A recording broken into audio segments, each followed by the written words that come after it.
semifinals round of NSCC 2024. I'm Justin. I'm going to be the chair for the round. I'm going to be allowing my panel to introduce themselves, starting from the right. Hi guys, I'm Hans dari Jateng. Good luck for both teams. Hi everyone, my name is Kevin from Kepulauan Riau. Good luck everyone for the debate. Let's have a fun one. Hi everyone, my name is Jose and I'm also from Kepulauan Riau. Good luck everyone. Hi everyone, my name is Aulia from Jawa Barat. Good luck for the debate. Hi everyone, I'm Icha from Nusa Tenggara Barat. Best of luck. Hi everyone, I'm Maria Riga from Sulawesi Selatan. Have a good day. Great. Hi. Yeah, again, and I'm Justin from Jakarta. Have a good debate, everyone. Before we go to the debate, we would like to confirm the speaking orders for both teams. We can start verbally from Team Proposition. I think the first speaker is Kalista, the second speaker is Brian, the third speaker is Sharon, and the reply speaker is Kalista. I think that's it for proposition. Great. For Op? The first speaker is Olivia, the second speaker is Ryan, the third speaker is Nora, and the fourth speaker is Ryan. Great. Thank you for both teams. Under the motion of this House believes that denuclearization is essential for global stability, we will open the semifinal round with first speaker of proposition.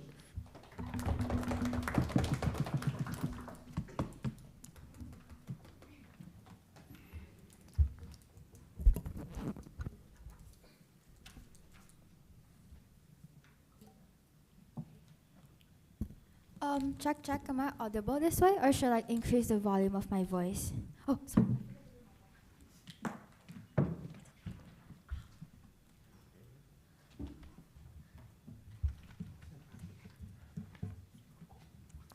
All right, I'm going to start my debate in 3, 2, 1. When the creator of this nuclear itself literally tells you that he regrets the very decision of trying to invent this nuclear, shows you just how evil this existence of these nuclear weapons can be, just how evil it is. We as proposition, we want the denuclearization to happen. We reject the existence of nuclear weapons and all sorts of types of nuclear things. And that is why I brought to propose. But then before beginning my arguments, few pieces of setup then to just crystallize the debate. Firstly then, I think just to frame this debate in a clear way, this is this House belief motions, i.e. it means that we have to prove and we have to give like a value judgment as to why this denuclearization is just so important and so essential for the global stability. We don't have any burden to prove to you why is it exactly that, oh, it's within XYZ's country's incentive to do this. Or we also don't have the burden to prove exactly like why is it doesn't like actually accommodate like certain countries' benefit or whatnot. But we just have to prove to you why is it exactly that this denuclearization is just so important. But then second of all, in terms of what do we think that this denuclearization look like, I think that before that, I think a piece of characterization that I just want to push to you of how what makes nuclear weapons just so different with like other like types of weapons like bombs or something. It's just because of how massive is nuclear weapons able to destroy things. We think that because like the destruction of nuclear weapons doesn't just stop as it destroying things, but it also extends to other things. It also extends to radiation, the radiation that can kill people, that even if you are not actually killed by the nuclear, the radiation effect to you is still lingering and that also kills you. But even it doesn't even stop there, it also continues to like probably like how nuclear weapons is able to make like the lands like not fertile and not able to people to live. We think that the extent of the nuclear destruction is just so massive and cannot be condoned at all. And that is why on proposition we support this denuclearization. But then third of all, in terms of this, but then actually before that, so what do we think that this denuclearization looks like is that we want to fully stop all countries' nuclear development and we don't want that to exist at all. But then moving on then, in terms of third of all, what do we think that the stability looks like? I think that the global stability looks like is that when geopolitical tension between countries just doesn't happen. Because what you have in status quo right now is that because there's only certain countries that is allowed to do this sort of like nuclear development and stuff that other countries isn't allowed to. And these sort of things create like a tension because like other countries will feel like, oh, it's so unfair that you're able to do this, but I'm not able to do this. We think that this is the kind of thing that probably like, because naturally what most countries want to do is that they want to be able to compete in terms of like their military power and something, because they don't want their countries to probably like be trampled by other countries. Like, we think that this sort of certain characteristic pushes out of these some of countries, pushes like these some of countries to actually actually continue to also develop their military. And that's what you see like happening, for example, like in Iraq or whatsoever. Because like technically, there's already like technically they're not allowed to do this type of nuclear development. But then because like, they're probably like, scared, they're probably paranoid that the fact that other countries is able to do this, why am I not able to do this? We think that this is the existing tension that will only exist under opposition side of the house. But then moving on that, yes. Isn't like the distribution of nuclear belongings are like equal towards powerhouse countries in the global, and they are the representative or like each sides of globally, and it's still fair at the end of the day? We will tell you what is exactly that's so bad in terms of global, in terms of how it's gonna harm global stability in my speech later. But then moving on then to two things on my speech today. First is in terms of principle of why is it just in terms of we are preserving the peace, but it's also an extension of what's already happening. But second of all, it's on the practical manifestation where you get no political stability under their side of the house. Moving on then to the principle of why is it that on the other, how is it justified under our side in terms of first of all the preservation of the peace. I think we already give you the very premise of the status quo right now is that like most countries would want to compete like in terms of military power, and this is just like so bad in peace because the problem is that the countries that is allowed to develop this military power will still grant their ability is still granted to constantly develop this kind of stuff. Meanwhile, other countries they're not granted those kind of like actual right to develop. But then why is it exactly that preservation of peace is just so important under our side of the house? Within that peace can only exist if like this nuclear development does not happen because it does not threaten anyone. Because the countries that actually don't get to develop this kind of nuclear, they feel threatened, right? But then you don't get these things under our side of the house. But then exactly, we also think that the preservation of peace itself also aligns with the concept of global stability because we think that global stability only exists if like peace exists. But then what is exactly the unique benefit that you get under our side of the house with how we tell that political stability can happen? But then before that, I want to also tell you that judge. We think that this is also, in terms of why is it also principally justified, is because that this is also an extension of what we are actually already doing in status quo. Like in status quo, you have laws like NPT, those kind of laws that actually prohibit certain nations. We think that those kind prohibit certain nations to actually develop their nuclear development. We think that these actually exist because actually the world actually already knows just like how destructive that this nuclear development can actually be. That's why they just want to limit it to certain countries. They don't want it to expand anymore. But the problem that comes with this exactly is because that certain countries still want, that there's still other countries that constantly still want to develop. Like we told you that probably countries like Israel, like North Korea and Iraq, they still constantly feel threatened by the possibilities. But then we think that this denuclearization is absolutely just an extension of what's already happening, except now we can guarantee that exactly that you don't have any more of these countries that actually feel threatened. But then, yeah, sure. Isn't like if countries feel threatened, they still have like allies that also are powerhouse countries that can also back up them with nuclear, meaning the threat is equal and it won't have any incentive to do so, to war, etc. You can take countries like Israel, who's literally quite close with US, right? They're quite allies, right? But that's exactly of how Israel is able to actually sort of like try to do their nuclear development, trying to run away from these laws. But then these kind of nuclear development literally has the ability to threaten so much of the other country. But then we think that it doesn't matter if you're an ally or not. It doesn't matter if you actually feel threatened or not. It's just the fact that more countries will be incentivized to actually do all this big development and stuff because they want to be able to also compete in that sort of aspect, right? Which is why we think that it doesn't matter if they actually feel threatened, but actually most countries now they feel threatened. But then moving on then to the practical on how you can never get political stability under their side of the house. The premise for them is that simple. Is that under we think those like these scenarios are opposition. Is that one, they probably want there to be like kind of like checks and balances where like some countries can like keep other countries in check. But then why it cannot happen under their side of the house is because that the amount of destruction, the amount of power that these nuclear weapons have is just so big and so massively destructive. So what you get under their side of the house is that it's not likely that there will be checks and balances between countries and stuff. It's that the very fact that this is just like a very much of a big of power imbalance when a country has like a when a country has a nuclear weapon and a country that doesn't have a nuclear weapon. We think that likely under their side of the house you get the power imbalance. But then even if why, that we think that what the likely checks and balances that they're gonna get under their side of the house is just like between between countries that actually have this nuclear development. It's just like probably between like China and US where they are belonging to different political factions. Like, we think that the only existing checks and balances that only exist in only to certain countries like that. We think that power imbalance will definitely happen and that is not good for global stability. And under our side of the house, no matter what countries you are, no matter like how powerful you are as a country, we don't want you to have nuclear. Because in fact, that another thing that we want to argue is that nuclear weapons literally have just no benefits at all. What can you do? It's just like a massive power, big destructive. It doesn't actually come benefits at all. If they want to argue to you why is it, actually nuclear power is able to help in terms of nuclear energy development, we'll argue that it doesn't actually help at all in global stability, and they have to prove to you why is it exactly that's so important for these nuclear to exist, for the potential destructive ability that it has. We think that they have to defend that first before actually anything. So what do you get on the outside of the house? We tell that these nuclear weapons is just so bad and cannot exist at all because it's bad for the power imbalance in the whole world. Thank you. Thank you to the first proposition speaker. To open the case for opposition, calling upon the first opposition speaker.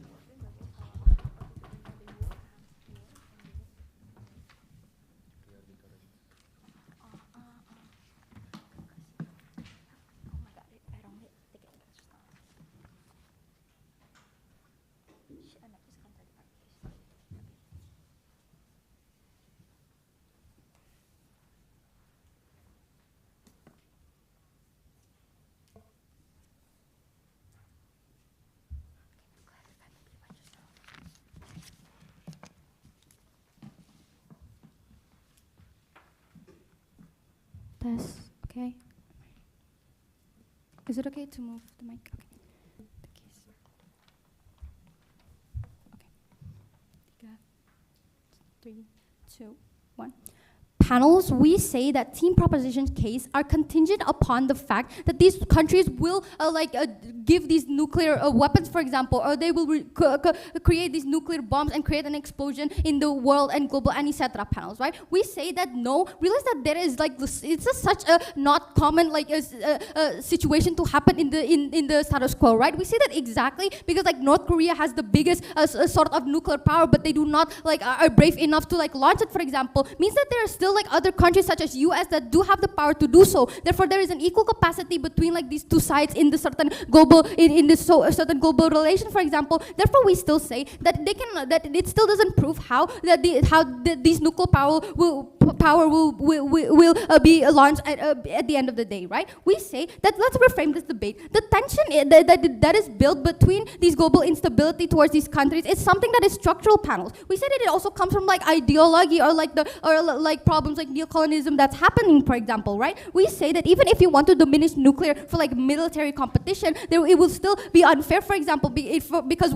there are other things that constitute it, such as having a better allies, for example, stronger allies, better strategies or better resources, and etc. Therefore, they need to prove why within the various reasons of these of this global instability, the nuclearization is still the most essential thing, right? Therefore, then 2 points of rebuttal. First rebuttal, talking about equality between each countries in the global stability, right? First of all, first response towards this panels. We say that they need to concede upon the fact that nuclearization is not the only problem that causes global instability happening in the status quo, right? We already explained to you, for example, this is because there is a difference of ideology, for example, or how there is colonization that's happening between France and Burma and etc. Therefore, we say that it is not the main reason. But then second of all, we say it is all better on our side because now when you you impose there's powerhouses from each side of global south and global north. This is what puts an equal threat towards each countries to not launch the nuclear panels, right? Therefore, we say that it doesn't cause a big of a harm. But then second rebuttal, when they say it creates equal competition to create resources.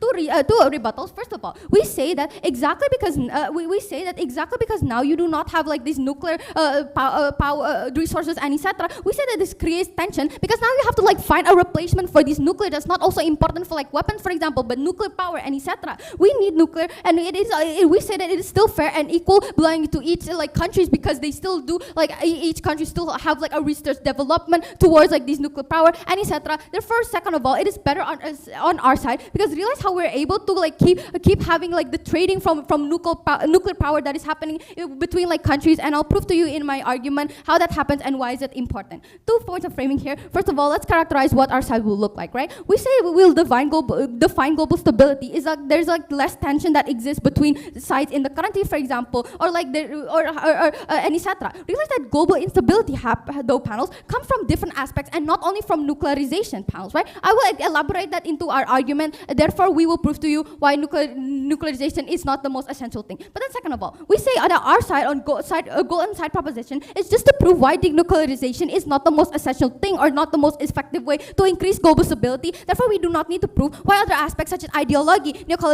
colonization, etc. will still be fixed, will be fixed on our side. Therefore, then moving on to my first argument, why would the purpose of nuclear within the global relation, and why is it not denuclearization is not a crucial solution, panels? Let's context panels. Why global stability is shaky, right? Two points here. A, realize how like in cases such as Ukraine and war, for example, this happens because there is like Russia wants to do a land expansion, for example. This happens because there's like a different interest where Ukraine doesn't want to join like in the same union as Russia and etc. Or like B, realize how it is also because of like global instability and the economy, where it's like a forced reliance of Burma to France economically that happens because of colonization, for example. Therefore, like between like these two sides that happen in the world between developed and developing countries, it is still shaky. Therefore, we can concede that the core problem isn't nuclear panels. It comes from like diverse reasonings. Therefore, why then a team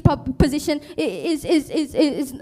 doesn't align towards us, right? We say that it is not effective because you do not solve the problem, right? We say that because of these different factors, we say that when like you want to denuclearize, it just imposes as if you have solved like all these other problems that is happening towards global instability, when even if this does not happen, this is not the main case here, right? But we say that even in the worst case, okay, where nuclear still exists between like these certain countries, we still say that it doesn't bring as big as a harm, because realize the belonging of nuclear imposes a different like a certain threat, because like each side of the in like the global positions have a powerhouse of this nuclear power, such as e.g. North Korea has the biggest nuclear power, but then on the north it is USA, right? Therefore, they still do not want to like launch it because they're scared that it will backfire towards them, that they will create a mass war, or this will only kill people in their certain countries. They do not want this to happen because we say there is a balance of capacity anyways. Therefore, we say, and it only perpetuates when like these certain countries also have like allies, like Russia has allies towards your powerhouse, towards being a powerhouse, and etc. Therefore, we say that there is still like it is not like the most urgent thing, because we say that they do not want to like cause a big or like a mass war that is happening, right? But then second argument, why when there is further you only create further tension between companies without when you do not have when you are going to nuclearize, right? Well, let's first layer then. Let's see how these countries who are powerhouse use or perceive this nuclear power, right? Panels, they need to concede that nuclear power is also like is not only like in the form of weapons, for example, but it's also a main reason why there is like trading processes between each countries, because there's like a certain country that has already been developed in like researching or creating these nuclear weapons, for example, or using the resources for also like nuclear power and etc. Therefore, we say that this is what also creates like a certain trading upon nuclear in the market, for example, where even if they do not use it, but these countries still have the interest to buy it because they want to use it as like to impose a certain threat with another country and etc. Which we say is still completely fine, because realize how they are not at the end of the day like going to launch it. But then even if they do, we say it is still not the main cause of these like global instability to fix this like global stability, right? But then a second layer, what will happen on our side? We say that now on our side, when these certain countries are still going to have the access to nuclear power, for example, we still say that there is going to be like a better stability in terms of economy, for example, like trading the nuclear power and etc. or like the different developments and resources towards this, right? But then what happens on proposition side? Comparatively, now you only create a bigger tension because these certain countries are trying to find like a replacement towards these certain nuclear anyways, right? Therefore, we say that this is why like Cold War happens, because there is like a competition between like creating certain invention, because it is still not equal at the end of the day. Therefore, what is the weighing here? We say that on team proposition, we only create a tension in terms of like economic or like competition, because realize how how nuclear power is also like very important in terms of like these tradings, for example, or how these countries do do need it and have the interest to buy it, therefore so proud to oppose. Thank you to the first opposition speaker. We call upon the second proposition speaker.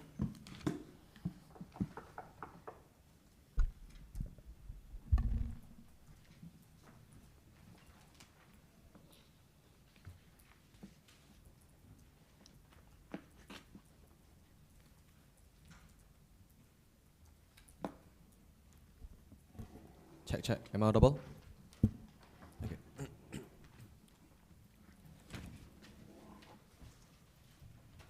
I'll be starting my speech in 3, 2,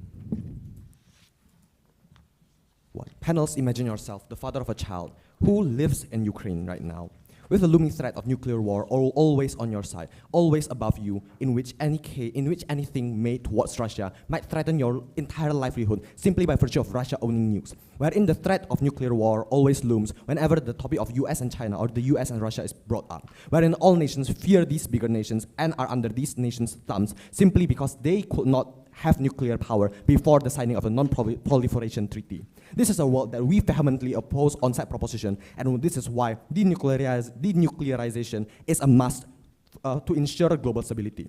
First of all then, on top of my speech, 3 rebuttals, 2 major ones, 1 minor.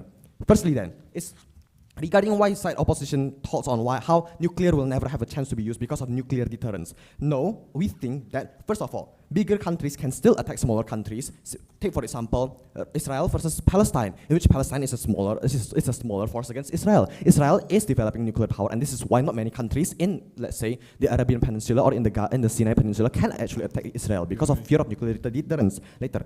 But secondly then, it is actually used. Take, for example, in the conflict between Israel and Palestine currently. Israel has the power of nuclear deterrence, and also being allied with the United States allows Israel to leverage their position of being a US biggest ally right now to leverage this nuclear power against other smaller countries. And as such, these other smaller countries cannot help these smaller allies, and nor actually have these own smaller nations being attacked actually retaliate fully because they fear being nuked. Because note this panel, nuclear power is a one-way ticket to hell simply because nuclear power has evolved to such an extent that one nuclear bomb can annihilate entire provinces. But secondly then, at least on our side of the house, nuclear power would not exist anyway because nuclear is not humane in the very first place to use as a contention or as a countermeasure to ensure peace, because it is by principle a weapon that is very, very deadly. But second rebuttal then, in regards to how side opposition claims that there are many countries with equal capacity to create nuclear weaponry, such as DPRK, etc. No, not all countries can do this because 2 reasons. First of all, financing and also resources. Not all countries have the finance, economical power, or even the resources, raw materials to make a nuclear weaponry. But second of all then, these countries fear bigger countries sanctioning them for making nukes due to the NPT. I will explain this in my speech later on. But then, even if these nations have the equal capacity to create nuclear weaponry, the existence of the non-proliferation treaty itself outlaws this, again in my speech. However then, third of all, we want to flip this and say that conflicts still happen with or without conflicts will still happen with nuclearization of other countries, and that paranoia and fear of these people and these countries exists. Nuclear deterrence, therefore, is a very flimsy form of maintaining stability, and this is very, very bad and will be worse on opposition side because they cannot maintain long-term stability. Moving on then to my speech. First of all, note panels that to ensure global stability, you must first of all ensure regional stability, because regional stability makes up global stability. Therefore, we on said proposition believe that denuclearization is the only surefire way to ensure a better global stability in the long run. The premise is simple then, panels. Nuclear firepower and weaponry can only maintain a flimsy sense of stability due to few reasons. Firstly, only certain countries hold nukes. Take, for example, the United States and Russia, who, even to this day, threatens the use of nuclear weaponry against their neighbor, against their smaller countries, such as Germany, against the EU, or even against Ukraine, or even against US for attempting to try and help Ukraine in their war.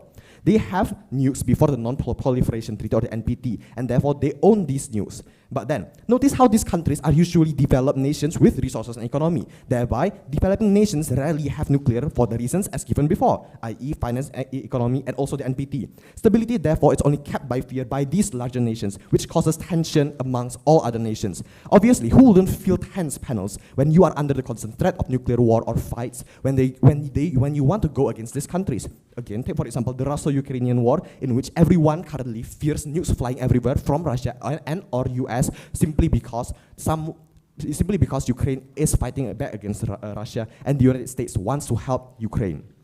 But then, global stability in the long run is therefore harder to achieve on opposition side of the house when these nuclear tensions exist. Before I move on to the second part, I'll tell that POI. Isn't like irrespective of the nuclear existence, there are still like war between Israel and Palestine because of ideologies, and nuclear is just like the 10th reason for them to attack. So the tensions itself exist because of these racial tensions, yes. However, the existence of nuclear power and also the power of the US's nuclearization power helps Israel and allows Israel to leverage this position of power against other smaller countries. Think, for example, if Israel did not have this power of nuclear or have US as its ally with nuclear power, all the other Arabian countries or the other countries within the Sinai Peninsula would have forced Israel to accept terms that might not have been as beneficial to Israel as before. I'll illustrate this more in my speech later.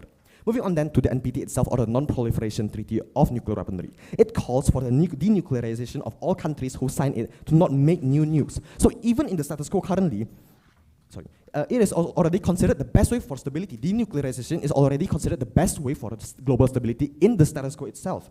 However, the flaw of the NPT is that countries with nukes before signing it still have access to them.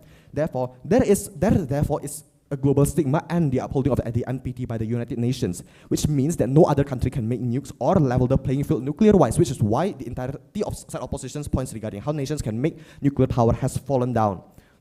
Which means then that countries with nukes hold dominance over other countries through fear and tension. Global stability, therefore, is harder to achieve on opposition side because politics exists and no other country wants to be dominated by the other. Take, for example, the US-China, US-Russia, US-Cuba, US-Soviet conflicts since the Cold War era. Why then is denuclearization very, very important then, panels? First of all nations are now without nukes, which is very intuitive from prop side. This means stopping the development of these nukes or dismantling and outlawing nuclear usage and development, meaning that United States, Russia, China, etc., Cuba, DPRK cannot use nukes and has to decommission their nukes. Which means then, two things here. A, it levels the playing field, which means tensions is decreased overall, which also means that it is harder for one nation to claim dominance over another nation. Hegemony, therefore, is weakened and equalization of power happens, which means no one country has to fear another country simply by lottery of them having developed nuclear weaponry before the signing of the NPT. But secondly then, B, in the case that conflicts happen, say war or fights or regional instability, etc., there is a higher likelihood for these conflicts to end faster because stronger or nuclear countries don't have leverage via their nuclear weaponry in talks or even through their allies. So then, firstly, it is less likely for these countries, let's say Russia, to be very hardline about the terms they want. For example, Russia wanting Crimea from Ukraine and the Donetsk area, etc. But secondly then, other countries can also act quickly to deal with the regional issues without fear of nuclear escalation, i.e. what is happening in Europe currently, in which Germany, these European countries fear taking action against Russia out of fear of nuclear warfare. But then, what are the benefits that you gain on side proposition then, panels? Threefold. Firstly, is that fear or paranoia and tensions decrease, which means that stability is more firm and ensured in the long run, because nations and people now fear less being nuked simply for reasons unknown. But secondly then, if conflicts or wars arise, it is quicker to be dealt with, contributing to more stability. Thirdly then, is that nations are more equal, which lessens the likelihood of one nation dominance, thus stability is maintained. Thus, on-site proposition, without the belief of denuclearization, very proud to propose. Thank you. Second proposition speaker. To continue the case of opposition, calling upon the second opposition speaker.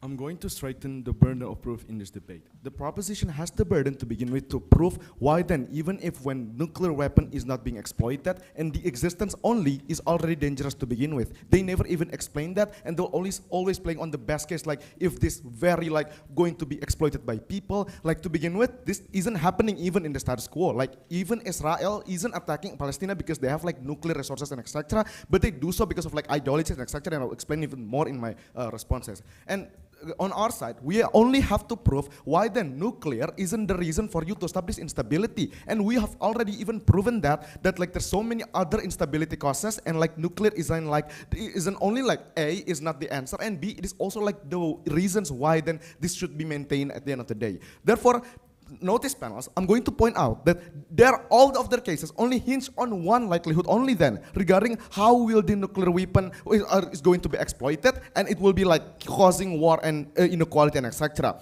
Which is to begin with is very unlikely panels. I'm going to like cross it down in my response. Notice that irrespective of nuclear weapon or like nuclear power, there will still be an existence of instability. How does it looks like? Okay, let's bring like example that they bring like Palestine and Israel. Notice that the conflict is inherently caused by ideologies or like hatred towards certain community. Why is this likely then? To begin with, historically, Israel has already attacked Palestine from like 1600, where nuclear isn't even exist yet. This happens because they have like conflict ideologies, which land is like this belongs to, or like which race and etc. Meaning, this goes to show that Israel has like the inherent interest, whether or not they have like imbalance of power or like equal power, they will still fight for it at the end of the day, and will still create instability to begin with. This goes to show that even without of the existence of nuclear, it still like can create instability, and your urgency will never be urgent at the end of the day. 2 points of clash here regarding the first speaker exchange. First, regarding the stability of global. Proposition came and said that nuclear is like the main reasons for each country to attack one another and etc. Two responses to this. One, we say no panels, because we have, other than the inherent conflict is because it has been established historically, meaning even if like on the scenario, well, nuclear doesn't exist, like Israel will still like establish their own military power or like military uniqueness to like have more power to attack like Palestine at the end of the day if they want to like play on that scenario. Or like B, all right, let's engage on my worst case then, even if like it is also used because they want to exploit it. We say it is the existence of nuclear is okay panels. At the very least, we're going to make like this conflict only between like two countries and not globally or like macro scale. Why? Because like nuclear, like Israel have the fear to really use like this whole nuclear power because of the fear knowing that other countries can also do so when they trigger this. Meaning, at the end of the day, at the very least on our side, you'll only create conflict between like internal conflicts like two countries only, rather than like global instability. When you like let nuclear happen, you like let other countries now attack one another and like even create their alliances to help one another and create even more global instability, and on the worst case, a war between like sides of global at the end of the day. Comparatively, on our side, we acknowledge that there are other issues, there are the reasons why is this being like a global instability. Therefore, we still want to like only focus on that. Even in our best case, we want to focus on that, like e.g. forming like a global union like UN to like prevent like maintain the equality and prevent like more ideologies interception or like more ideologies contradiction. And we still want to maintain nuclear because this is to begin with isn't the main reason, and it's also why this should be maintained, like to still have the equality between power from like powerhouses from each side of global scope at the end of the day. The importance is only better on our side because we show like how between countries there are still at the end of the day reasons to attack one another, and we still proves that how nuclear is still like isn't the main reason, and there are more important issues to be catered at the end of the day. Before moving on to second class, yes. We've told you how denuclearization will cause countries who are currently having war to not leverage nuclear power, to not accept terms that are fully beneficial to them. How do you engage? Well, we think we already explained like regarding how when nuclear power is like existent equally. Like I'm going to like picturize it then. How in global north we have UK, US and other countries, and like in global south we have Russia and etc. Meaning these both sides have equal power of like to attack one another if you want to trigger so. Meaning they still have like fear to not leverage or like to exploit this at the end of the day. Second class then regarding like competition between countries of like economic and etc. Well, they come and say that like countries are now reliant towards nuclear, and like there are like developing countries are reliant towards like Russia for like a powerhouse for like nuclear resources. We bite these bullet panels and we say it's okay. Why? This is even a better reasons for you to maintain a good relationship with these countries to begin with, right? Like the reason why like China want to still like import the vehicle to like Russia because they're still reliant towards like the nuclear power that it is being provided by Russia to begin with, right?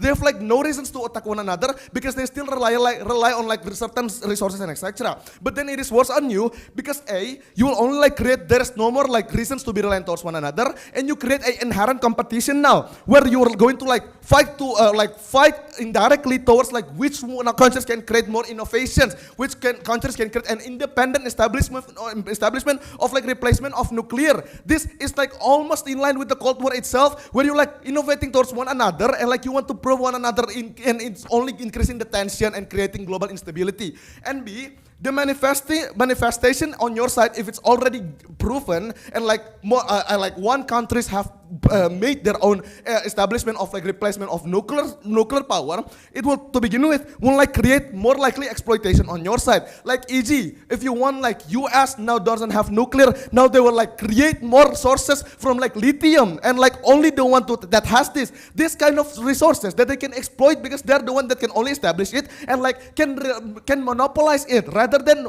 status quo, like nuclear power are being belong equally and won't create any monopolization at the end of the day. Therefore, we want these classes because we create a more equal competition at the end of the day. Moving on to our third argument then regarding economic partnerships between countries. The context is that nuclear resource is a big aspect to maintaining trades between countries itself. How does it look like then? It looks like how powerhouse are producing and importing their nuclear power or like nuclear resources to nuclear power project to countries that is reliant towards this kind of sources at the end of the day. I.e., Russia are reliant towards SA's oil and SA is reliant towards like the nuclear power that is being provided by Russia. Meaning this is like why they want to maintain, this goes to show that the reliance towards one another like between Russia and SA is the reason why they want to maintain the economic partnership. But then comparatively, like on your side, when you diminish the power of the nuclear itself, you will only make these countries have no reasons to like maintain a good relationship to begin with. They don't have like reliance towards one another, and like SA cannot cut ties with Russia itself, and like those don't have any responsibility to have like good relationship or like to not have any reasons to not attack them. Meaning a tension will created gradually in this case panels, and like reasons and like comparative like on our side, if there is like even an ideologies interception between one another, they still have reasons to like maintain a good relationship because they're still reliant towards one another. But on your side, when there's like a little bit of like interception or like conflict or between these two countries, it is very likely for them to immediately attack or like immediately cut ties with them, knowing that we don't rely on them anymore. Meaning for a better economic partnership, please vote for team opposition. Thank you. Thank you to the second opposition speaker. To close substantives for proposition, calling upon the third proposition speaker.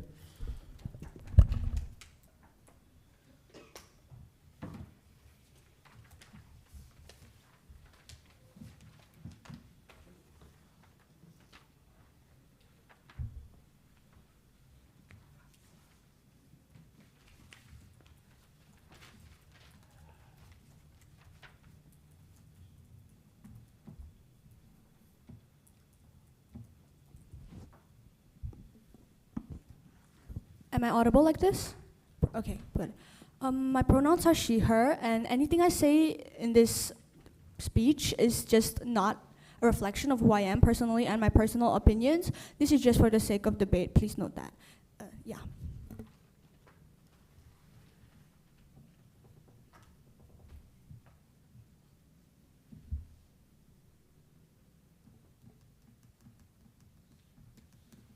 I'm going to start my speech in 3, 2, 1. The moment Israel gained and used nuclear bombs, that was the moment when countries were divided. And that was the moment when the world was in shambles, talking about how Israel committed these heinous crimes on people. Panels, understand one thing. It's that nuclears are not just guns that shoot people. Nuclears are things that break your entire geographical landscape. It creates these kinds of radiation, and at the end of the day, it harms a lot of the lives of these people in status quo. When side opposition's only argument is to say that these nuclear bombs wouldn't be even launched in the very first place, panels do not buy that case, because look at the case in Israel. And then they try to tell you, but then that is not the crux for global instability, that global instability is not caused by these kinds of nuclear bombs. But understand, global instability is very heavily pushed and very heavily making the delta bigger between these countries, the ability between these countries to be able to be stable in the very first place, something that is very big, because these nuclear energies are exactly what would ruin their infrastructure, ruin the people inside the country, and at the end of the day, cause a lot of harm towards the country. That is exactly when this will become global instability, because then countries will be divided over who they want to pick, and at the end of the day, people will hate one country over the morality and something like that.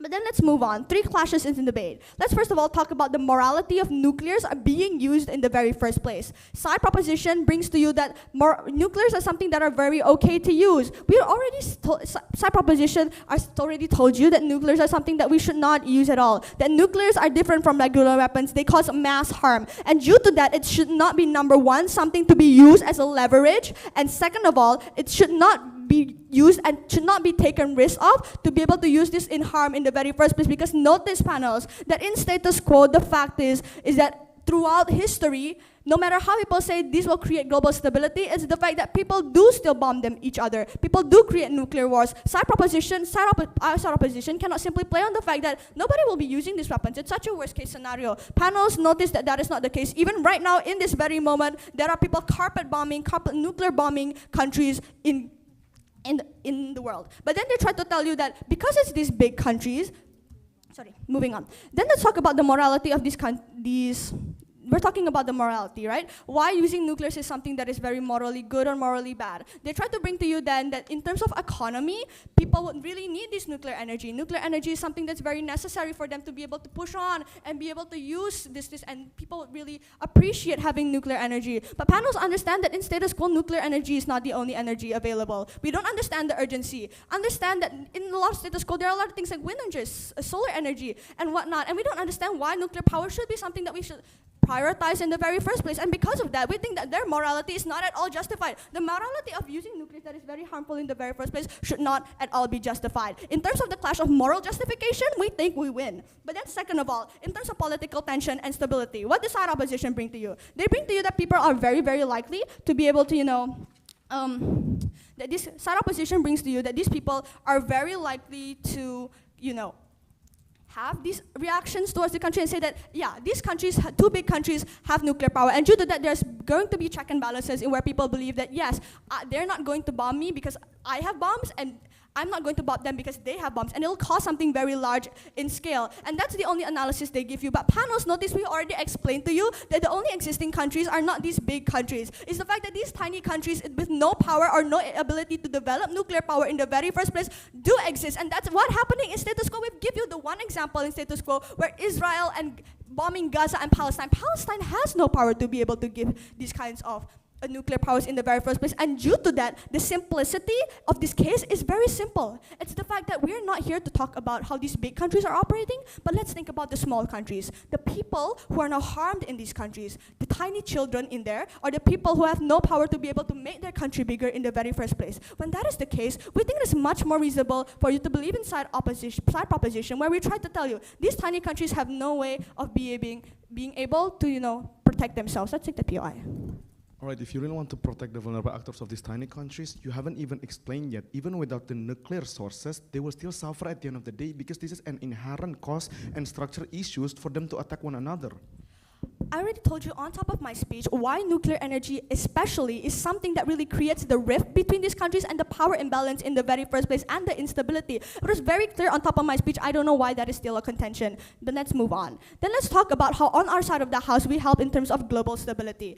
It's simple. when side opposition argues that these nuclear powers exist in the very first place, and that's something that's going to hold power. But understand, towards these small countries that exist in status quo, they do not have nuclear power in the very first place. And when that is the case, panels, understand that when you remove and denuclearize the entire world, it means that there is a more equal playing ground. Because now in status quo, they don't even have nuclear power in the first place, and these big countries have nuclear power. Now when you completely remove these nuclear powers, it means that these big countries do not have an extra thing to, be able to dictate these small countries and control these small countries. And as far as that is the case, we think it's only right in terms of political tension that's going to be minimized. Understand also that we brought to you a case that side opposition has not responded to, in which people will be very scared of, having these kinds of countries attacking each other. They're very, no thank you, they're trying to tell you, we've been trying to tell you that these countries, at the end of the day, are going to live in fear. These people inside the countries are living in fear. And when that is the case, it's extremely morally unjust to even instill this kind of fear inside of the people who did nothing wrong in the very first place. When this is this House beliefs debate, we think it's value judgment, and understand that using nuclear as something that is going to harm people and at the end of the day cause fear in the very first place for people, we don't understand, no thank you, we don't understand how that is something, at least on our side of the fear is even larger, because the idea of nuclear energy is that's so heavy and it's so big, and due to that the fear is even larger. We think that's something that should not happen on their side of the house. In terms of this morality, then we win. On terms of the political tension, we already explained to you why political tension will still happen on their side of the house, in which people will still, these big countries will still be able to have the power to control these people, and at the end of the day, these political powers would still no longer, these smaller political powers will not be able to go over them. I mean, on our side of the house, that can happen. Even though denuclearization is not the very core of causing global instability in the very first place. Number one, it does cause fear, and second of all, it really largens the rift of what happens. We've already told you the example panels, and in terms of that, we think we win in this particular clash. Let's talk about next in terms of economic tension. They try to tell you that all these kinds of countries will really rely on nuclear power. We've already explained to you why nuclear power is something that should not really be prioritized by these countries, simply on the fact that, one, they haven't explained why these countries are heavily reliant on this yet in the very first place, when there are other things and other ideas of checks and balances besides nuclear power. We don't understand why it's nuclear power itself that should be a check and balance to be able to maintain relations with other countries. They even gave you their own example of how China and Russia use cars and the sale of cars in the very first place to be able to maintain relations. When that already exists, we don't understand why nuclear power itself should be the very main thing that we're pushing in the very first place. When at the end of the day, it is something that should not, it should cause a lot of harm and cause a lot of fear. And when it is the case, we think that it's something that's very not reasonable. We don't understand the urgency for them to talk about economic fear and at the end and whatnot. And understand at the end of the day, there is a lot of other things about how. So what do we bring to you on side proposition? Three benefits that have been very clear. One, we give people fearing less. People have less fear about being nuked in the very first place. Second of all, we have more stability between our countries, and then we lessen the likelihood of any big nation taking control. Due to that, I have never been prouder to propose. Thank you for that speech. To close substantives for opposition, calling upon the third opposition speaker.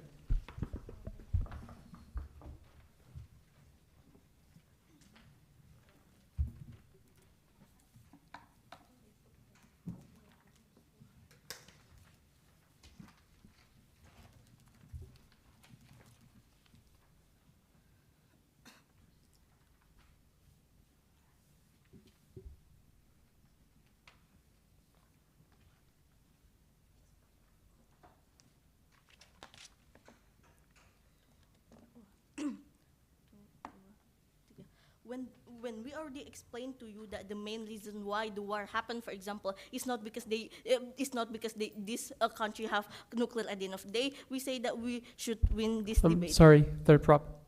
Can you speak closer to the mic? I don't think your voice is audible through the mic. Do I need to restart? Yeah, just restart. Okay. Check, check.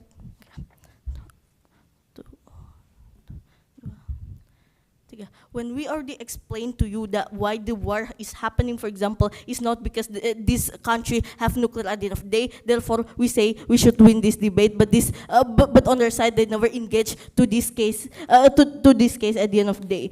Two major reasons why they should lose this debate. Firstly, we say that all of their problem talking about how the nuclear, for example, is not principally justified because it hurts other people, for example, it is very dangerous. We already say that this is only happen when nuclear is being explored, for example.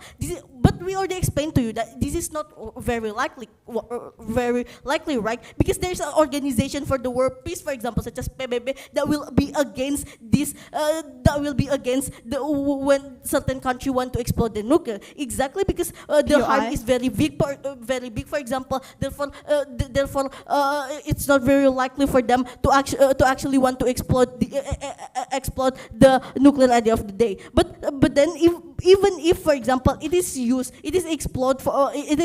explode by this country, we say that this country will actually gain loss too. For example, Russia that will explode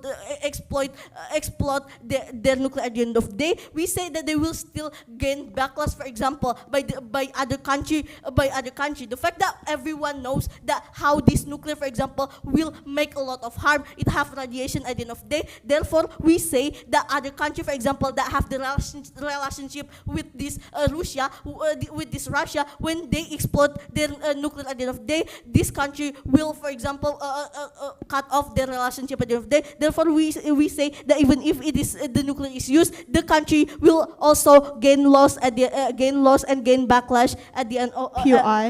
Gain backlash at the end of the day. But then before moving on to our clash.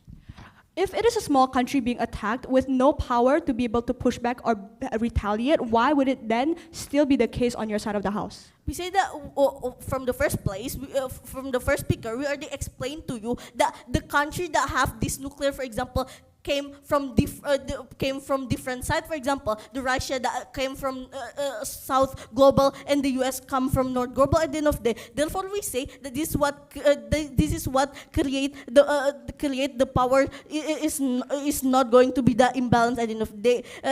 Imbalance at the end of the day. But then, second reason why they should lose this debate, we say that they never engage on their side about our case. That the reason why this happening is not because there are nuclear, for example, but we already engage on our worst case that if this nuclear is being exploded, but they never engage when the reason that the war happening is not because there are nuclear, but because of ideology. At the end of the day, we say they should lose this debate. But then 2 point of clash I'm going to talk about on my speech. Firstly, about power imbalance. They say to you that the problem that they brought to you is about power imbalance that make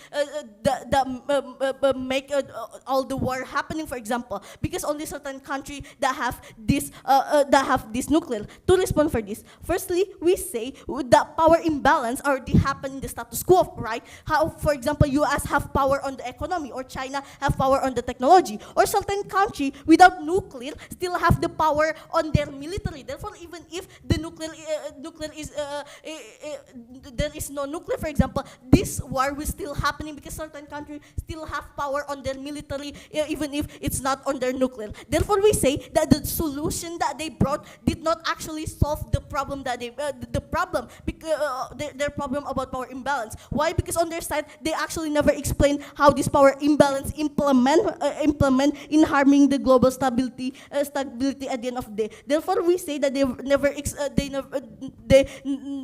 never solve their problem at the end of the day. But then second response, even if power imbalance solved, for example, on their side, we already told you that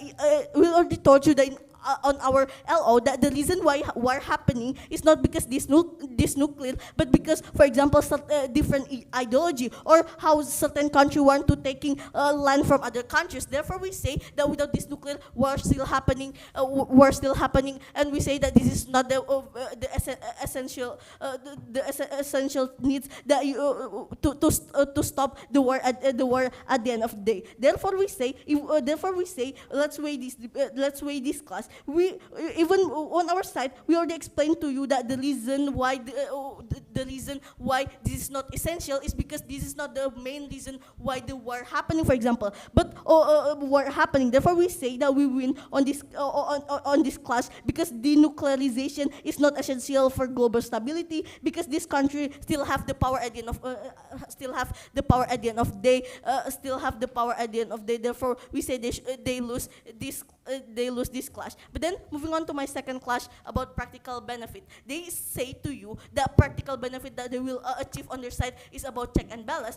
Check and balance because now the amount of power that this country have the same. To respond for this, firstly, we say that they never explain what kind of check and balance that will happening or that will happening. For example, they only talk on their PM that they want to achieve check and balance, and it won't happen on our side because there is a power imbalance. But they never actually prove to you how this check and balance actually going to contribute in maintaining maintaining the global stability at the end of the day. At the end of the day, therefore we say that this argument cannot stand. Even if, for example, they explain about this, we say that check and balance is not that important because check and balance are already happening on our side. For example, through PBB, for example, that do check and balance towards US. Therefore, we say it's not as important as our case. But let's see what our team has brought to this debate. We say that the practical benefit that we will gain on our side, we explain to you that this nuclear is actually beneficial, right? How it creates, for example, threat to the threat, for example, that actually being the reason why there is global stability. So just the reason why Japan surrender is because there are other countries that have power because US launched their nuclear at the end of the day. Therefore, we say that this actually help the global stability because the powerhouse, for example, is not only coming from one side. US coming from North Global and Russia from South Global. We say that this is what make the power will be balanced at the end of the day. Because Russia, for example, have the same interest with other South country. Therefore, therefore USA, for example, do not have cannot, for example, launch the nuclear at the end of the day on the South Global. Why? Because there's still country, for example, that also have the nuclear, that also have the power to protect this country at the end of the day. We say that this is what also help to maintain the power that exists on our side. But let's weigh this debate. We say that we win this clash because the practical benefit that this nuclear give to you is actually important at the end of the day. Is important at the end of the day. Therefore, we say we should win this debate.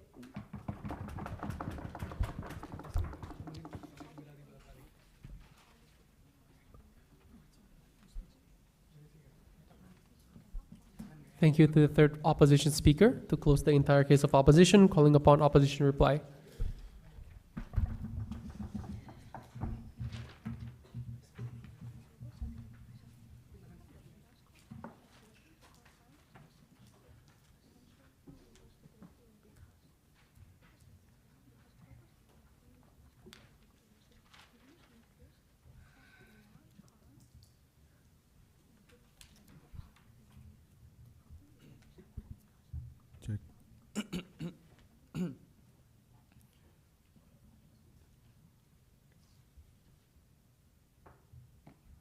When I have an inherent hatred and anger towards someone else, whether or not I have the capacity to attack them or like to retaliate towards them for like hurting me, I will still do and attack them and offend them at the end of the day because this is my inherent nature and like inherent purpose to attack them. This is in line with how war happens to begin with, panels. Like even if even if you don't have the same even if you have still the same capacity or like you have less capacity, it still causes war at the end of the day because the reason is not because of the power imbalance itself, but like inherent reasons like what we have stated, like interest, ideologies, and etc. But like, okay, let's just engage, like, even if the power imbalance is also the cause of like certain war or like certain conflicts between countries, we say it is still it is still proves that it doesn't essentially happens because of nuclear itself. Why? Because power imbalance has built and established under so many foundations, like economically, military, or like politically, bargaining power, and etc. This proves that even without the nuclear itself, power imbalance will still occur, and the denuclearization that is want to be championed from team proposition to stop the war will never be effective at the end of the day, and will never champion and reach their goal to begin with. We don't see the urgency that they want to brought in this debate. Therefore, 2 points I'm going to bring in my reply here. First, regarding strengthening this debate and how then this debate should go to begin with. The burden of proof of this motion is to begin with to prove the existence of nuclear itself. Whether or not it is being used or like whether or not it is exploited is still a reason of instability in global scope at the end of the day. We have already explained many reasonings. Like A, we prove that you like other main issues like political interest or like values or like ideologies is the main issues and is the main issues of like instability to happen. And B, we stated like even if yes, we said that the existence of nuclear isn't like the essential to begin with. It is not like the essential cause for people to have a very high self-esteem, or like countries to have very high self-esteem to attack other countries, etc. We said there are so many like other factors to begin with. But then the team up proposition only comes and plays on the worst case all the time. They only say that all their benefits of like people will stop doing war, and like people will stop attacking one another and be kind towards one another economically, is when this nuclear is the reason of like war and etc. Firstly, isn't other than we have proven that it is not. B, we said that they have to engage to when it is not used because of like it is not used to cause the war itself. Why then the existence of nuclear is bad at the end of the day?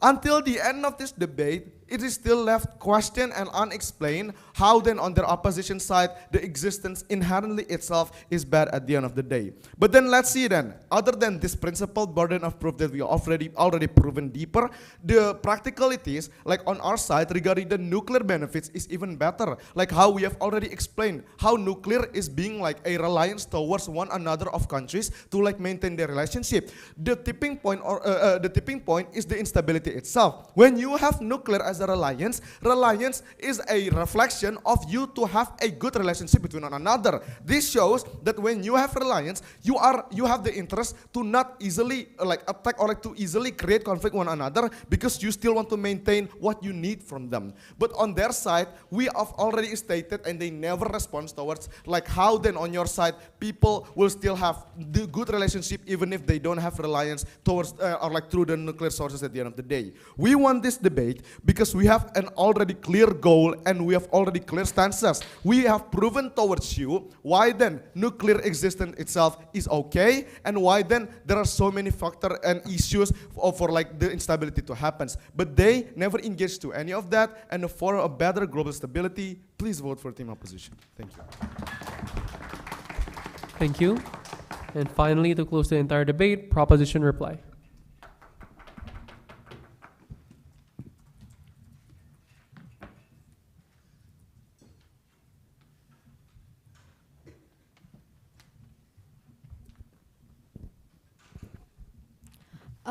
Check, am I audible like this? Okay, thank you.